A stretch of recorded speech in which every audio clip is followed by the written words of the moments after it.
Hello everyone, स्वागत है आप सभी का एम के यादव यूपी पीसीएस चैनल पर। मेरा नाम है अभिषेक और आज हम इस वीडियो में जानने वाले हैं उस प्रश्न का जवाब जो कि आप सभी के मन में बहुत समय से है भी और आप लोग बहुत परेशान भी रहते हो कि सर कौन सी एनसीईआरटी पढ़ी जाए, ओल्ड एनसीईआरटी पढ़ें या फिर न्यू एनसीईआरटी पढ़ें। तो आज हम इस वीडियो में जानने वाले हैं कि क्या क्या चेंजेस हुए हैं और किस तरीके से आपके लिए कौन सी एनसीईआरटी बेटर होने वाली है। चलिए वीडियो को स्टार्ट करते हैं बिना देरी किए हुए। तो सारे सवालों के आपको जवाब मिलने वाले हैं। यहाँ पर क्या पढ़ना है ये जरूरी है यहाँ पर समझना। आइए, तो ये बहस है क्यों, ये डिबेट जो है वो है क्यों। पहले की जो एनसीईआरटी थी, अगर हम बात करें मेरे सब्जेक्ट की बात करें, मैं ज्योग्राफी पढ़ाता हूँ, तो मेरे सब्जेक्ट की बात करें, पहले class 6th 7th 8th 9th 10th 11th और 12th की जो एनसीईआरटी थी क्लास वाइज हमें मिल रही थी। लेकिन बाद में जब से नेशनल एजुकेशन पॉलिसी 2020 के बाद में हमने देखा है कि चीजें चेंज हुई हैं और हमारी एनसीईआरटी जो है उसमें क्लास 6 से क्लास 8 तक की एनसीईआरटी में सोशल साइंस का जो पार्ट है वो उस तरीके से आ पाया है और उसमें चैप्टर्स जो है वहां पर सब्जेक्ट्स का भी मिक्सचर हो गया है। हिस्ट्री भी है, ज्योग्राफी भी है, सोशल साइंस वाले पार्ट में कुछ पार्ट पॉलिटी का भी आ रहा है, इकोनॉमी भी आ रही है। तो वहां पर हमारे लिए कौन सी एनसीईआरटी पढ़ना ज्यादा इंपॉर्टेंट होगा, पहले देख सकते हैं कि क्या क्या क्वेश्चंस हैं, क्या क्या चीजें हुई हैं। एनईपी 2020 के अकॉर्डिंग हमने देखा है कि कक्षा 6 से 8 तक की किताबें नई सिरे से लिखी भी गई हैं, बुक्स जो है वो चेंज हो गई हैं, ओवरहॉल उसमें देखने में मिला है। इसमें इतिहास, भूगोल, नागरिक शास्त्र है और एक तरीके से उसकी एक ही बुक बना दी गई है and the name of that book is exploring society, इस नाम से आती है। अभ्यर्थियों का जो सवाल है वो क्या है, पुरानी पढ़ें या फिर नई पढ़ें, ये क्वेश्चन आता है। क्यों ऐसा होता है? क्योंकि हर समय हम जानते हैं कि चाहे वो कोई भी फैकल्टी हो, चाहे वो कोई टॉपर होता है, हर कोई यही बताता है कि भाई एनसीईआरटी पढ़ना चाहिए बिकॉज डायरेक्टली और इनडायरेक्टली क्वेश्चंस वहां से आ जाते हैं। जैसे कि 4 से 5 सवाल जो है वो हमेशा यूपी पीसीएस के प्रीलिम्स में, स्टेट पीसीएस का जो प्रीलिम्स होता है चाहे कोई भी स्टेट का हो, उसमें आता ही आता है और यूपीएससी में भी हम एक्सपेक्ट कर सकते हैं यहाँ से क्वेश्चंस। तो इंपॉर्टेंस बहुत ज्यादा है एनसीईआरटी की, that's why we are discussing here about the NCERT.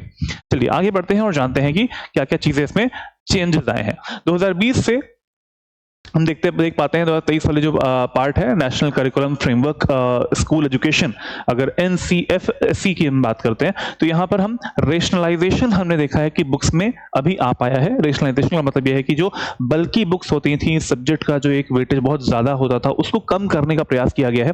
बोझ घटाने के नाम पर कुछ अध्याय हटा दिए गए हैं, सामग्री जो है वो सरल बना दी गई है, सिंपल लैंग्वेज का यूज किया गया है और जो ऑब्सोलीट टॉपिक्स थे है ना उनको हटाने का प्रयास किया गया है बुक्स में भी।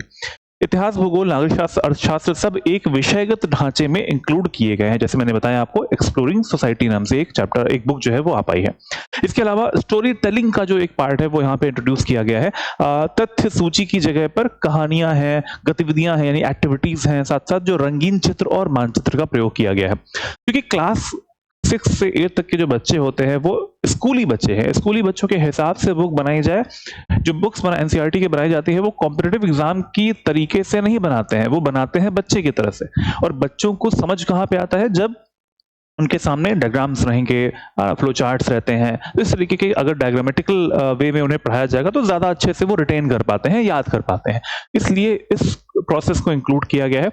इसके बाद में न्यू एम्फेसिस, नया जोर कहां पे मिला है, भारतीय सभ्यता यानी सांस्कृतिक जड़ी, जहां पर इंडिया दैट इज भारत, इन सब चीजों पे ज्यादा फोकस किया गया है। तो एक तरीके से हम ये देख सकते हैं कि जो डाइवर्सिटी, बहुत ज्यादा सब्जेक्ट से बहुत ज्यादा वेटेज था, बहुत ज्यादा वहां पर बर्डन था बच्चों के ऊपर, स्कूली बच्चों के ऊपर, वो हटाने का प्रयास किया गया है in this national curriculum framework school education में।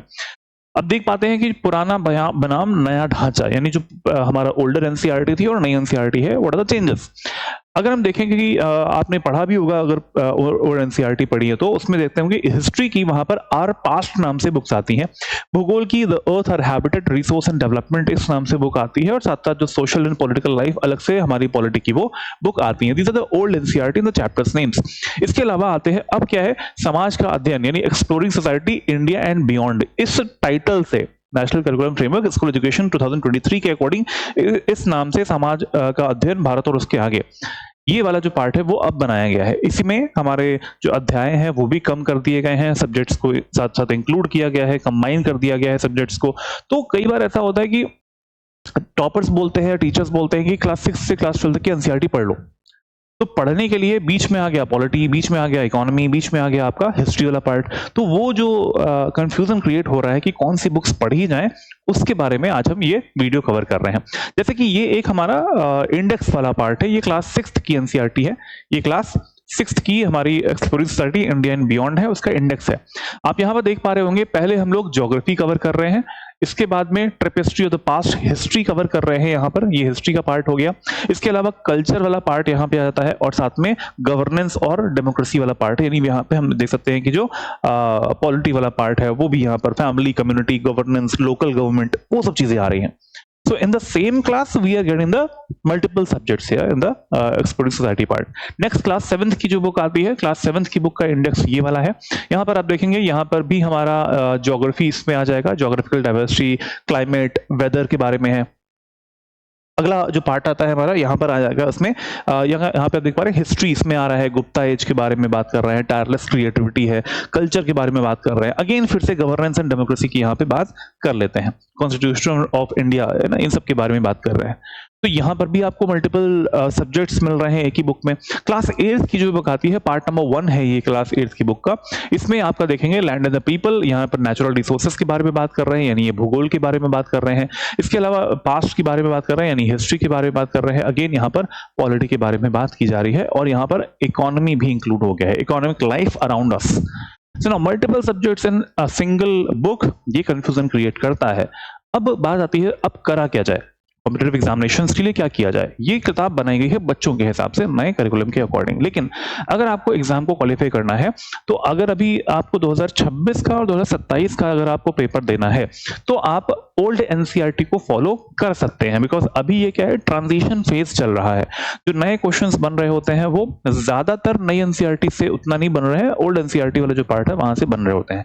26-27 में अगर आपको पेपर देना है, प्रीलिम्स का या फिर मेंस का जो भी देना है, आप हमेशा ओल्ड एनसीईआरटी जो है उसका उपयोग करें, ज्यादा बेटर रहने वाला है। But what are the new changes in the new NCERT, उसमें क्या है, हटाया क्या गया है। इसमें हटाया गया है, अगर आप हिस्ट्री में देखेंगे तो मुगल काल का विस्तृत प्रशासन, दरबारी संस्कृति हटाया गया है, दिल्ली सल्तनत के कुछ हिस्से हटाए गए हैं हिस्ट्री में, टीपू सुल्तान वाला पार्ट है, कुछ पार्ट ये वाला जो है ये नई एनसीईआरटी में हटा दिया गया है। ओवरऑल जो है वो किया गया है, उसके अकॉर्डिंग ये चीजें देखने में मिली हैं। ये एग्जाम में ये टॉपिक अभी भी पूछे जाते हैं, जो चीजें हटाई गई हैं, जो टॉपिक्स यहाँ से अभी ऑब्सोलीट कर दिए गए हैं, हटा दिए गए हैं, वो अभी भी हमारे एग्जामिनेशंस में, कॉम्पिटिटिव एग्जामिनेशंस में पूछे जाते हैं। हाँ, स्कूली एजुकेशन वाले पार्ट में हो सकता है ना पूछा जाए, लेकिन यहाँ पे तो पूछा जाएगा। यूपीएससी में पूछेंगे, स्टेट पीसीएस के जो एग्जाम्स हैं उसमें पूछेंगे, यूपीपीसीएस में पूछ लेंगे, तो वो आपको ओल्ड एनसीईआरटी से ही मिल पाएगा। ठीक है, जो स्टैंडर्ड रेफरेंस होता है एनसीईआरटी का, वो ओल्ड रेफरेंस को बनाएंगे तो ज्यादा सही रहेगा। कब के लिए, इस साल का पेपर और अगले साल का अगर पेपर देना है तो उसके लिए भी। इसके साथ साथ नेक्स्ट आता है यहाँ पर, ओल्ड एनसीईआरटी में क्या क्या चीजें थी, नई एनसीईआरटी में क्या क्या चीजें हैं।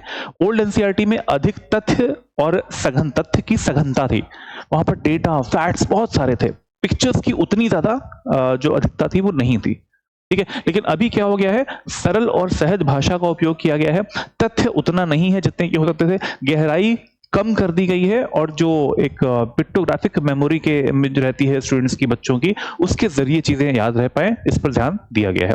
शैली कैसी है, तथ्यात्मक शैली पहले थी, संक्षिप्त में था, और अभी क्या है, कहानी के आधार पर और विवरणात्मक आधार पर हम टॉपिक्स को यहाँ पर कवर कर रहे होते हैं। पहले की एनसीईआरटी में, ओल्ड एनसीईआरटी में विजुअल्स जो थे, मानचित्र थे, वो सीमित थे, कम मात्रा में थे, लेकिन अभी क्या है, बेहतर, रंगीन और अधिक मानचित्र जो है इंक्लूड किए गए हैं एनसीईआरटीज में। डेटा पुराना था, जैसे आप अभी ज्योग्राफी की एनसीईआरटी देखेंगे तो वहां पर हमें कोस्ट लाइन जो होती है वो मेंशन किया गया है, 7,516 किलोमीटर के आसपास की कोस्ट लाइन है, वो अभी भी चेंज नहीं हुआ था। ठीक है, अब अभी क्या हो चुका है, अभी हमारी जो इंडिया की कोस्ट लाइन है वो 11,098.81 किलोमीटर हो चुका है, और वो आपको नई एनसीईआरटी जो है उसमें मिल पाने वाला है। अवेलेबिलिटी के तौर पर ये आउट ऑफ प्रिंट हो चुकी है ओल्ड एनसीईआरटी, और ये अभी आसानी से आपको पीडीएफ में और प्रिंट के माध्यम से मिल जाने वाली है। तो ये चीजें, चेंजेस जो है वो आपको देखने में मिलते हैं। अब करना क्या है, एग्जाम के लिए हमें करना क्या पड़ेगा, तो उसके लिए कक्षा 6 से शुरू करके आपको ऊपर बढ़ना है। शब्दों में संक्षिप्त नोट्स अगर आप बना सकते हैं तो जरूर बनाइएगा, क्योंकि इससे आपकी बेहतर तरीके से एक कवरेज, एक बार लाइफ में एनसीईआरटी को पढ़ना है और अपने नोट्स शॉर्ट में बना लीजिए। उसके बाद कभी एनसीईआरटी की तरफ पलट के मत देखिए, क्योंकि आपके नोट्स सफिशिएंटली कवर कर लिए होंगे आपने। कम से कम 2-3 बार रिवाइज कीजिए, पीवाईक्यूज से भी क्वेश्चंस को मैप कर सकते हैं, और कुछ पार्ट नई एनसीईआरटी का भी हमें यहाँ पर सिलेक्ट करके देखना पड़ेगा, सिलेक्टिव स्टडी करनी है। ये नहीं कि पूरा पढ़ना है नई एनसीईआरटी, पूरा पढ़ना है, बच्चों के हिसाब से बुक बनाई गई है नई वाली, डायग्राम्स बनाए गए हैं, बट फैक्ट्स जो मिल रहे थे वो आपको ओल्ड एनसीईआरटी में मिल रहे थे। तो बेटर रहेगा आप ओल्ड एनसीईआरटी की तरफ ज्यादा ध्यान दें अभी के लिए, रिसेंट के एग्जामिनेशंस के लिए। हर किताब को रटने की जरूरत नहीं है, एडिशन पर मत अटके रहिएगा कि किसी एक वर्जन पर पूरी निर्भरता नहीं रखनी है, एनसीईआरटी को पूरा सिलेबस ना माने। कॉम्पिटिटिव एग्जामिनेशंस में मैंने बोला है नेसेसरी और सफिशिएंट कंडीशंस होती हैं। एनसीईआरटी पढ़ना नेसेसरी है बट एनसीईआरटी पढ़ना सफिशिएंट नहीं है। संपूर्ण चीजें जो एग्जाम में आती हैं वो उसमें नहीं मिलेंगी, लेकिन उसको पढ़ना जरूरी है क्योंकि वहां से आता जरूर है। तो ये ध्यान रखना जरूरी है, नेसेसरी एंड सफिशिएंट कंडीशंस। चलो इसके अलावा मैं आपको बता दूं कि क्या क्या चीजें आपको नई एनसीईआरटी और पुरानी एनसीईआरटी में ध्यान देनी है। ज्योग्राफी वाला जो पार्ट है, जैसे कि जो मेरा सब्जेक्ट है, उसमें आपको ओल्ड एनसीईआरटी से बहुत सारे चैप्टर वाइज चैप्टर जो है, कई बार ऐसा होता है कि हम वहां पर उसमें डेटा फैक्ट्स बहुत पुराने मिलते हैं, लेकिन वो चीजें चेंज कर सकते हैं हम लोग। वहां पर जो इंडेक्सिंग बनाई गई है वो बहुत अच्छे से बनाई गई है, बट कुछ चीजें ऐसी हैं जैसे कि क्लास 6, 7, 8 में कुछ चैप्टर्स ऐसे हैं जो कि बाद में रिपीट होते हैं क्लास 11th की एनसीईआरटी में। तो वहां पर स्टडी हमारी जो आपका जो स्टडी प्लान होना चाहिए, उस स्टडी प्लान के अकॉर्डिंग DIS हब ने क्या स्टार्ट किया है, DIS हब ने एक इनिशिएटिव स्टार्ट किया है, that is the NCERT themes. अब देखिए मैं आपको बताने वाला हूं एनसीईआरटी थीम्स हैं क्या चीजें। आपको अगर हमारी वेबसाइट पे आप जाएंगे, वेबसाइट और यूट्यूब चैनल में आपको दिखाना चाहता हूं। सबसे पहले मैं जाता हूं यूट्यूब पर। अगर आप यूट्यूब चैनल की तरफ जाए, MK Yadav UP PCS YouTube channel है, हमें सर्च करना है।